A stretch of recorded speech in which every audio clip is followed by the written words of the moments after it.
آپ میں سے وہ لوگ جو ہمارے پروگرام کے فارمیٹ سے واقف ہیں یہ اچھی طرح جانتے ہوں گے کہ ہم ہر ہفتے آپ کے سامنے ایک نیا کریئر لے کے آتے ہیں اور آپ کو اس کے بارے میں معلومات فراہم کرتے ہیں. اس کے علاوہ ہم آپ کو ان ایڈز اور ٹولز کے بارے میں بھی آگاہ کرتے ہیں جو کہ ایک کریئر شیپ کرنے میں آپ کے لیے مددگار ثابت ہو سکتے ہیں.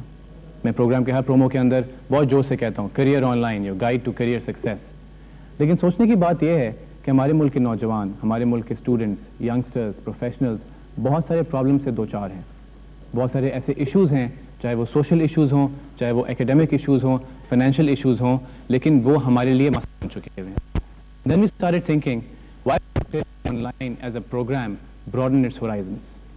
کیوں نہ ہم ان ایشوز کو اپنے پروگرام کے تھرو ایڈریس کریں؟ اور انہی ایشوز کے اوپر ہم نے چند پروگرام تشکیل دیے ہیں اور ان پروگرامز کے سلسلے میں ہمارا آج کا پروگرام جس ایشو کو ڈیل کر رہا ہے وہ ایشو ہے the difference of education standards in public and private sector. اس ایشو کے اوپر بات کرنے کے لیے ہمارے ساتھ ہمارے گیسٹ موجود ہیں. ہمارے ساتھ تشریف رکھتے ہیں ڈاکٹر عبد الوہاب جو کہ وائس چانسلر ہیں محمد علی جناح یونیورسٹی کے and he is also the ex vice chancellor of university of Karachi. ان کے ساتھ تشریف رکھتی ہیں مسز مہتاب اکبر راشد صاحبہ جو کہ سیکریٹری ہیں for information in the government of Sindh and she is also the ex secretary for education in the Sindh government. Doctor Amin ur Rahman he is a professor of dentistry and implantology at university of North Carolina. ان کے ساتھ تشریف رکھتے ہیں doctor Mukhtar جو کہ member operations and planning ہے at the higher education commission Islamabad. I thank all of my guest for being here with us. اس سے پہلے کہ اپنا ڈسکشن ہم سٹارٹ کریں I would like to clarify one thing here کہ ہمارا جو آج کا پروگرام ہے that focuses purely on professional education. جن انسٹیٹیوٹس کی ہم بات کریں گے، جو اسٹینڈرڈ کی ہم بات کریں گے وہ پروفیشنل ایجوکیشن اور پروفیشنل ڈگریز کا اسٹینڈرڈ ہے. We'll move to first question اور وہ کوشچن میں کروں گا ڈاکٹر مختار صاحب سے.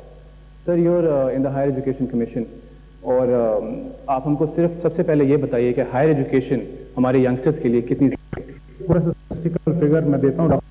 پاکستان میں 2.9 کے قریب جو ہماری یوتھ ہے 18 ایئر سے لے کے 24 ایئر تک کی ایج کے جو ایجوکیشن جاتے ہیں وہ پاکستان میں اس وقت ہائر ایجوکیشن کی طرف ہے. تو ہمارے پاس یہ ایک بڑا ایشو ہے کہ ہائر ایجوکیشن کی طرف اتنا زیادہ نہیں تھا. جب ہائر ایجوکیشن کمیشن 2002 میں بنا تو اس وقت سب سے زیادہ اس کے پاس پرائرٹی تھی کہ 3 چیزوں کو ایڈریس کیا جائے: ایکسیس، کوالٹی اینڈ ریلیونس. کہ جو ایجوکیشن ہے ہائر ایجوکیشن کی طرف ہم ایک تو لوگوں کو فیسلٹی تو پرووائڈ کر سکیں کہ وہ آئیں اس طرف، اور تاکہ جب تک ہم ایجوکیشن کی طرف نہیں آئیں گے تو ہم ترقی نہیں کر سکتے. It is well understood. یہی وجہ ہے کہ آپ دیکھ رہے ہیں کہ اس وقت اتنی فنڈنگ اویلیبل ہے ایجوکیشن سیکٹر کے لیے جہاں پہلے ہم کہتے تھے کہ ہمارے پاس ریسورسز نہیں ہیں. Now it is other way around. We have the resources but we don't have the capacity. اگر ہائر ایجوکیشن امپورٹنٹ ہے تو اس کا معیار، اس کا اسٹینڈرڈ وہ کتنا ضروری ہے؟ ڈاکٹر امین صاحب اس پہ آپ کیا کہیں گے؟ Higher education is something which has to be. اس کو کرنا پڑے گا اگر ہم چاہیں گے کہ ہمارے یوتھ نیشنل اور انٹرنیشنل لیول پر کام کر سکیں. اگر وہ صرف اور صرف سوچیں کہ نیشنل لیول پر کام کریں گے then we are at fault here. Because دنیا بہت چھوٹی ہو چکی ہے. ابھی یہ نہیں ہے کہ جیسے ہمارے بزرگ لوگ تھے کہ وہ صرف اور صرف پاکستان میں ہی رہیں گے. We have to be internationally competitive. اس کے لیے ہائر ایجوکیشن کا میں سمجھتا ہوں بہت امپورٹنٹ ہے. یہ ہے کہ پیشہ ورانہ قابلیت ان میں پیدا کی جائے جو ہمارے ملک کے مسائل کو حل کر سکے. ہمارے ملک میں زبردست مایوسی ہے معاشرے میں مکمل.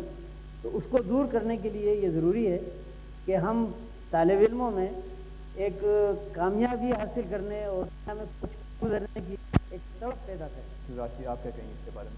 بات تو یہ ہے کہ اس چیز سے کوئی اختلاف کوئی نہیں کرے گا کہ اعلیٰ تعلیم ہونی، لیکن پھر یہ چیز بھی سوچنے والی ہے کہ کیا ہر آدمی اعلیٰ تعلیم کے لیے بنتا ہے؟ یہ ہمیں سوچنا پڑے گا. ہم نے یہ بھی کر دیکھا ہے سوسائٹی میں کہ ہم سارے post graduates we have been churning out, لیکن جب ہم نے اعلیٰ تعلیم بھی دلوا دی تو ان کو آپ نے کہاں ابزارب کیا؟ تو اس پر یہاں پہ میرا دوسرا سوال جو ہے پھر کوئی کسی کو جواب دینا پڑے گا کہ اگر جب ہم نے ان کو اعلیٰ تعلیم دلوا دی تو ہم نے ان کو پھر ایسے چھوڑ دیا کہ وہ اس کا کیا کریں، اس ڈگری کا کیا کریں جب آپ اس کو ابزارب نہیں کر پاتے ہیں. یعنی آپ کہنا چاہ رہے ہیں کہ انڈسٹری میں اتنی کیپیسٹی نہیں ہے کہ وہ ابزارب کر سکے. آپ کی پوری سوسائٹی میں اتنی، اب انڈسٹری تو ایک سیگمنٹ ہو گیا نا کہ انڈسٹری میں کون جا رہا ہے، ہم نے اس کے لیے تیار نہیں کیے لوگ. تو آپ کے کہنے کا مطلب یہ ہے کہ سوسائٹی میں جو ڈفرینٹ سیکٹرز ہیں they should have the capacity to be able to absorb جی بالکل these graduates of higher education. بالکل رائٹ ہم نے یہ بات اسٹیبلش کر لی. ایک بات ہم کو پتہ چلی کہ ہائی اسٹینڈرڈ بہت ضروری ہے ہائر ایجوکیشن کا, لیکن اگر ہائی اسٹینڈرڈ ضروری ہے تو وہ ہائی اسٹینڈرڈ کیا ہے؟ What is a yardstick for measuring this high standard? Doctor Abdul Wahab یہ بتائیے آپ. اس میں دیکھیے دونوں کی ذمہ داری ہے.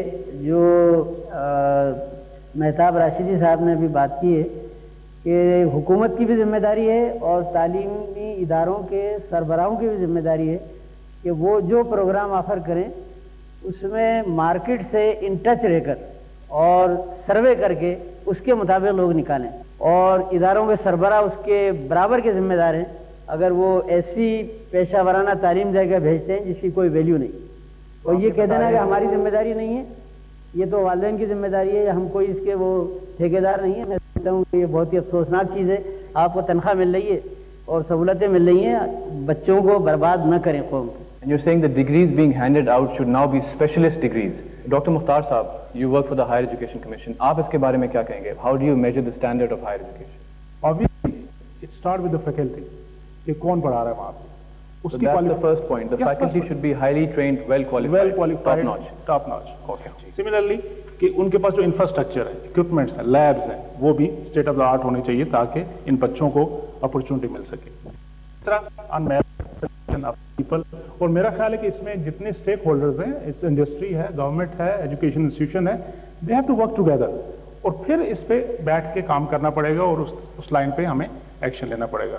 اور کوالٹی میں تو اب جیسے بھی ڈاکٹر صاحب نے بتایا کہ we are living in a global village. اب تو ہر چیز کوئی اتنی چیز ہائڈ بھی نہیں ہے اور آپ کو دنیا کے ساتھ کمپیٹیٹو انوائرمنٹ میں کام کرنا ہے. تو ہمیں اس دنیا کے اس لیول کے اس اسٹینڈرڈ پہ آنا پڑے گا اگر ہم نے سروائیو کرنا ہے, اور specially in higher education. The quality is more important than quantity anyways. The definition of yardstick is also very important. Are we talking about only education, let's say, for computer sciences?